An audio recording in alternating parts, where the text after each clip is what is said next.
اب ہم آتے ہیں اس طرف کہ ہمارے جتنے بھی اس کے لیگل ٹی وی کے لیکچر ہوتے ہیں وہ پوائنٹس کی صورت میں ہوتے ہیں جو نوٹس بنانے میں ہمارے لا کے اسٹوڈنٹس سی جے اور اے ایس جے سروس کے سپلائنٹس کے کام آ سکتے ہیں. نمبر 1 سے لے کر اور بہت ساری نمبرنگ ہوتی ہے اس میں. تو نمبر 1 تو یہ ہے کہ when oral is excluded by the document اور when document is excluded by the oral. یہ میں نے دوسرا اپنے تجربے کی روشنی میں ایڈ کیا ہے. تو اگلا دوسرا پوائنٹ ہے ٹرمز آف کانٹریکٹ. ہم دیکھتے ہیں کہ یہ آرٹیکل 102 کیو ایس او کا کیا کہتا ہے وہ میں بتا رہا ہوں کہ اس کے 3 باتیں ہیں اس میں کہ ٹرمز آف کانٹریکٹ گرانٹ کوئی کسی کو عطا کی گئی ہے چیز موویبل یا اموویبل اور ڈسپوزیشن آف پراپرٹی کی ڈسپوزل. پراپرٹی موویبل ہے یا اموویبل. جب صرف پراپرٹی کا لفظ لیا جائے گا تو اس کا مطلب دونوں نہیں ہوگا ورنہ اسپیسیفکلی موویبل اور اموویبل لکھا جاتا ہے. ان ڈاکومنٹس کا اگر تحریر کر لیا گیا ہے they have been reduce into writing.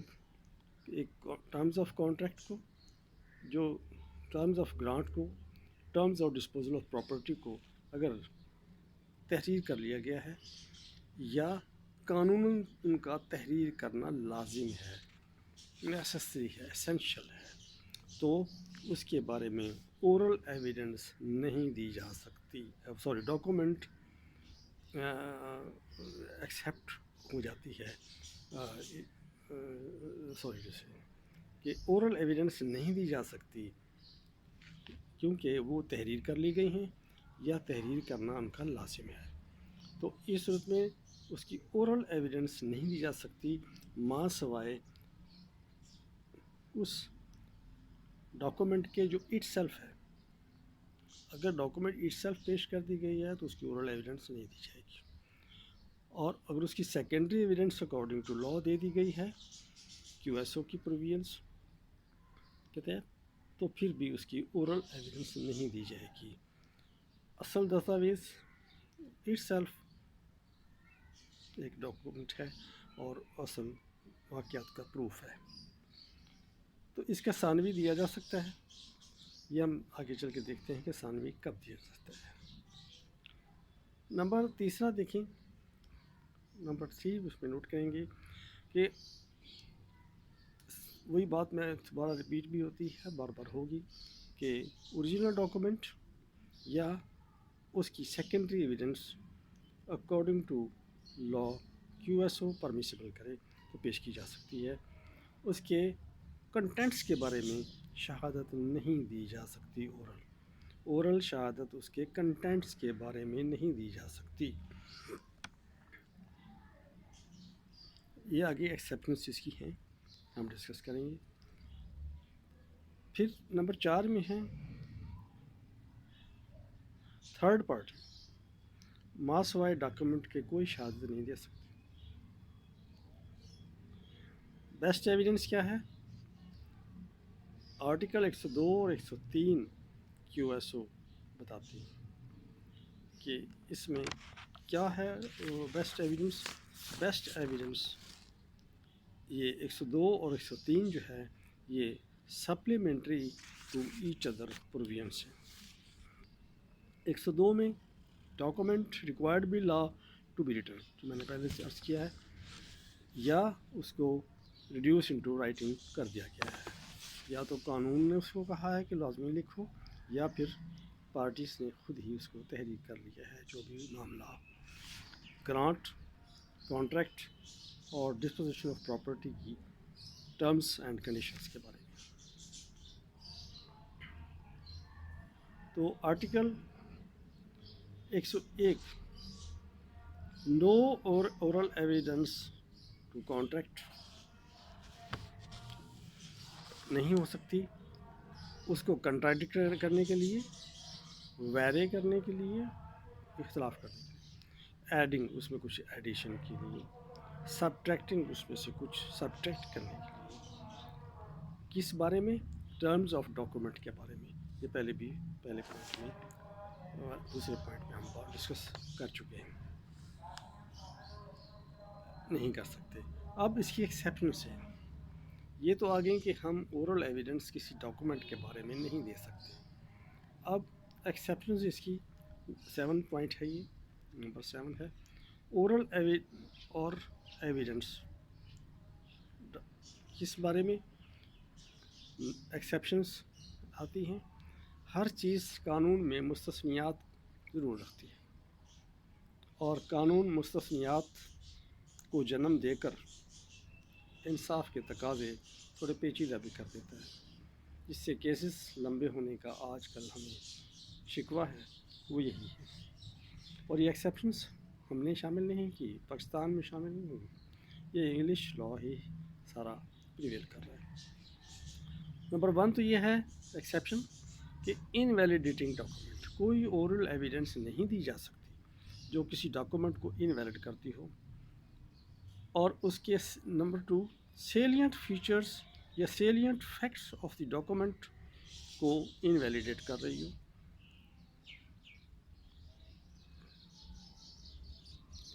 ایسی ڈاکومنٹ اگر کسی کے پر شکوک و شبہات چھا گئے ہیں ڈاکومنٹ پر تو اس کو ایکسیپشنس میں لے آتے ہیں کہ اورل ایویڈنس سے پتہ چلے کہ وہ ڈاکومنٹ کسی طرح فورجڈ ہے یا غلط طور پر لکھ دی گئی ہے. Existence of a separate oral agreement, ایسی اورل ایویڈنس بھی دی جا سکتی ہے جو ڈاکومنٹ کے فیکٹس پر مزید روشنی ڈالتی ہے یا اس کے وجود یا عدم وجود کے بارے میں بتاتی ہے. کنڈیشنز اور اوبلیگیشنز ڈاکومنٹ میں ہیں، اس کے بارے میں ایسی ایویڈنس جو تحریر میں تو نہ آئے لیکن پھر دی جا سکتی ہے. اگر کوئی ڈاکومنٹ، چوتھے پوائنٹ ہے اس میں، اگر کوئی ڈاکومنٹ کی کینسلیشن ہوئی ہے یا ماڈیفیکیشن ہوئی ہے تو وہ اس کے بارے میں پارٹیز نے بعد میں ماڈیفیکیشن کر لی ہے، کینسلیشن کر لی ہے، اس کے بارے میں بھی اورل ایویڈنس دی جا سکتی ہے.